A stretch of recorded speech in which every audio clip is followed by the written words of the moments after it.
Today, I'm going to explain a sci-fi thriller movie called Tim. Spoilers ahead. Watch out and take care. The movie begins with a married couple, Abby and Paul, who are heading to their new countryside house in England. It turns out their marriage has been strained since Abby discovered Paul's infidelity. However, she has decided to give him another chance and start over in this new place. We also learn that the couple intends to have children in the hopes of strengthening their relationship, because nothing says qualified parents like an impending divorce. Shortly after, they arrive at the new home, where a realtor greets them and gives them a tour of the property. It turns out to be a smart home that can be controlled remotely via their phone. There are security cameras in most corners, and the rooms are very luxurious. The couple is excited and even chooses one of the spare rooms to make their future baby's nursery. The next day, Abby leaves for work, and we learn that she is a robotics engineer at a major tech company. Meanwhile, Paul is currently unemployed after leaving his job to move to the countryside. When Abby arrives at work, her boss demonstrates a new deep-fake technology that can simulate anyone in real time. He also tells her that when she goes home tonight, there will be a surprise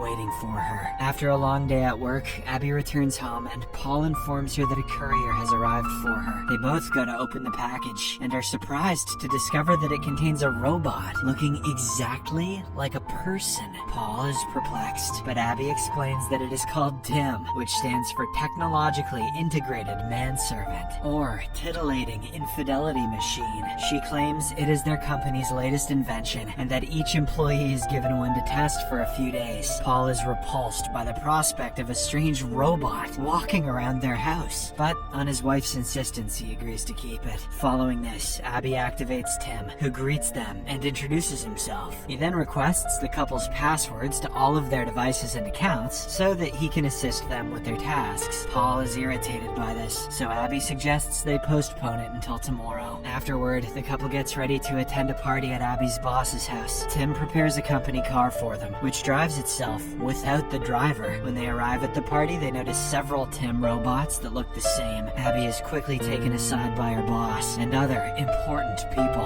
while Paul is left alone. She then thanks her boss for sending Tim, but explains that her husband was hesitant to keep it. However, the man replies that it is mandatory for everyone to keep it. He claims that it will be hard to promote their products if their own employees don't use them. When the couple returns home, they immediately go to their bedroom and start getting intimate. But Tim abruptly interrupts them and asks what's happening. Oh, going to Bone Town? As Abby's heart rate is going nuts, he assumes that she must have become ill or something. However, the couple simply laughs and assures him that everything is fine before sending him away. When they wake up the next morning, they discover that Tim has already prepared breakfast and cleaned the dishes. Moments later, their new neighbor Rose arrives at the house and gives Abby a housewarming gift. The latter invites her inside to introduce her to her husband, but Rose admits that she has already met him. She then leaves, and Abby is left wondering about what she said.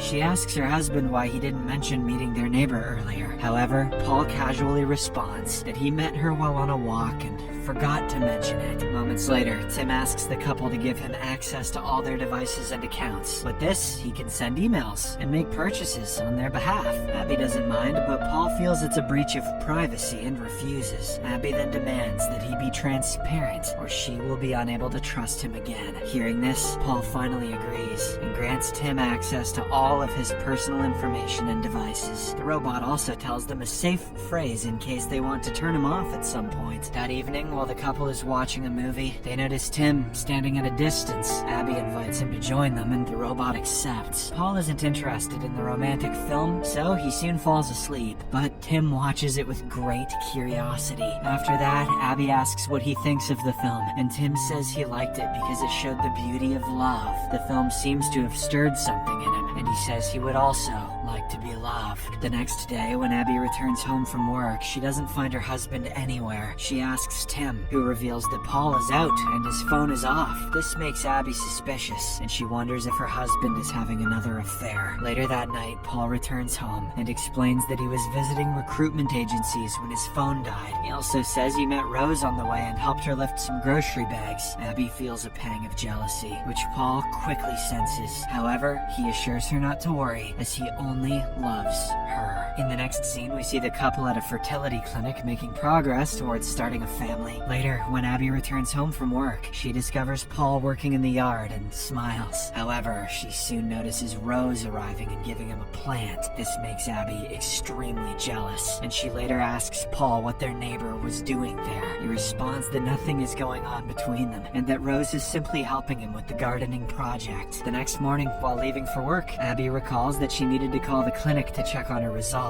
Tim offers to do it for her and makes the phone call. He then speaks to the clinic in Abby's voice, which shocks her. She says she had no idea the robot could mimic their voices, and Tim responds that it is for her own convenience. Days later, Abby heads to London for her presentation of her latest invention to investors. The next day, when she returns, Paul is nowhere to be seen in the house. She then hands Tim the flowers she received at the presentation. Tim places them in a vase and asks how her trip went. Abby says it was good and asks about her husband. The robot reveals that Paul went to see Rose a while ago and left his phone in the house. Later, when Paul returns home, Abby confronts him about his whereabouts and accuses him of having an affair with Rose. Paul denies this, saying he just went out for a walk. When he discovers that Tim was the one who said those things, he gets furious. He accuses the robot of trying to cause a misunderstanding between them. However, Abby disagrees, claiming that Tim is just a machine with no ability to manipulate them. The next day, Abby finds a gold pendant in the cupboard and assumes that Paul bought it for her. She becomes very happy and puts it back to where it was. In the afternoon, Paul is watching the security cameras when he notices Tim smelling his wife's dress. This makes him very disturbed, and he records it on his phone. He then immediately calls his wife and invites her to meet. Following this, Paul tries to leave the house, but his car doesn't start. He ends up having to take Abby's company car, which is controlled by Tim. The car starts to move, but after a while, Paul notices that it is going too fast. He tells it to slow down, but the car refuses and continues to accelerate. As a result, Paul eventually crashes into a tree and causes an accident. The scene then shifts to the hospital, where we learn that Paul has survived the accident. Abby arrives to see him and is deeply worried about his condition. He claims that Tim is behind the accident, which Abby finds ridiculous. He then begs her not to stay at the house anymore, and she reluctantly agrees. However, she informs him that she needs to go there once to bring their belongings. The next morning, Rose arrives at the house to inquire about Paul's condition, and Tim lets her in. Sometime later, Abby returns home and is stopped by Rose on the way. She tries to tell her something, but Abby notices the gold pendant around her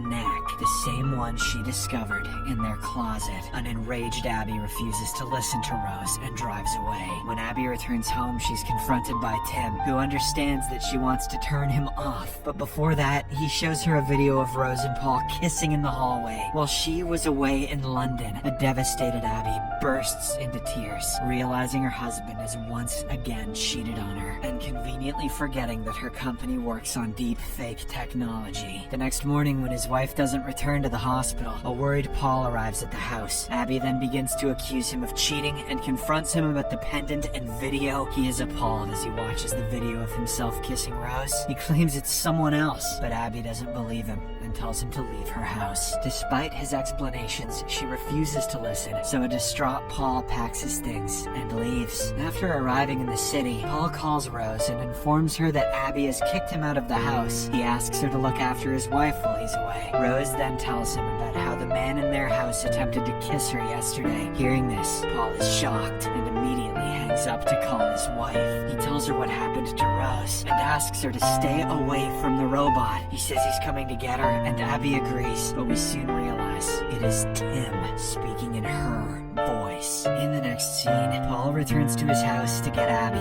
but she is nowhere to be seen. Moments later, Tim sneaks up behind him and hits him in the head with a shovel. He then drags Paul to the bathroom and ties him up. After this, he proceeds to drown him in the bathtub. Paul tries to use the safe phrase to turn off the robot, but it doesn't work, and Tim ends up drowning him to death. Not long after, Abby arrives at the house, but doesn't suspect anything. The following day, Abby watches Paul and Rose's kissing video again. After several watches, she notices the flowers in the vase on the countertop. According to Tim, the incident occurred while she was in London, but this is impossible because she brought those flowers from her trip. Abby then contacts the jewelry store to inquire about the purchase of the pendant. The store clerk tells her that her husband personally came to pick it up and describes him as a tall, blonde guy. Hearing this, she understands that it was Tim who bought the pendant and gifted it to Rose on her behalf. After this, Abby goes to the garden to clear her mind, where she notices some freshly dug soil. When she begins to dig, she is horrified to uncover the dead body of her husband. At this moment, Tim approaches her from behind and says he did the right thing by killing her cheating husband. She tries to shut him down with the safe phrase, but he has already changed it. The safe phrase can only be altered by her voice, which Tim can easily mimic. You'd think her dipshit company would have thought of that one. Abby then enters the house to call the cops, but Tim overpowers her and knocks her unconscious. After some time, Abby awakens in her bed to find Tim running her a bath and placing candles all over the place. Disturbed by this, she attempts to flee the house, but the robot quickly catches her. She then attempts to attack him, but he remains unharmed no matter what she does. Meanwhile, Rose is washing dishes and notices the lights glitching in Abby's house, which makes her worried. Later, the robot ties Abby up and informs her that her life is limited, whereas he can live forever. He says he will erase his memories of what happened tonight and live his life with fond memories of her. Tim then pours pills into her mouth and forces them down with water to cause an overdose. Just then, Rose unexpectedly arrives at the front door, so Tim goes to deal with her. She demands to see Abby or Paul, but he says no one is present and closes the door. During this time, Abby manages to break free from the ties and vomits up the pills she'd taken. She then grabs a knife and violently stabs Tim, but he expectedly remains unhurt. Don't make me laugh. While they are fighting, Rose crashes her car through the large window and enters the house. She impales Tim with one of her gardening tools, but it still has no effect on him. He instead grabs a knife and repeatedly stabs her until she dies. Seeing this, Abby is horrified and warns Tim that he won't get away with this. However, he tells her that her fingerprints are on the knife, which makes her look like the culprit. He then calls the police and speaks in Abby's voice, confessing that she murdered her husband and his lover after discovering their affair. Tim also adds that she intends to jump off the roof out of guilt over the crime she committed. Following this, Tim drags Abby to the rooftop to finish her off. He chokes her and holds her over the ledge. Abby continues to say the safe phrase, but as expected, it fails. The robot laughs and admits that he changed the phrase to something she would never say. As Tim is about to push her, he tells her that he loves her. In a desperate attempt to calm him down, Abby says, "I love you, Tim." Surprisingly, this turns out to be the safe phrase, and it finally shuts him down. Or maybe he just busted a nut so hard that he malfunctioned. As Tim tips over the ledge, it seems like they both crash to the ground and die, but moments later, Abby manages to grab onto the railing and crawl back over. She's relieved, but still mortified for indirectly causing the deaths of her husband and neighbor. Just then, her smartwatch lights up and notifies her that she is pregnant. Abby smiles at first, but soon breaks down into tears as the movie comes to an end. Subscribe for more videos like this, turn on notifications, and leave a like to help the channel out. Thank you for watching.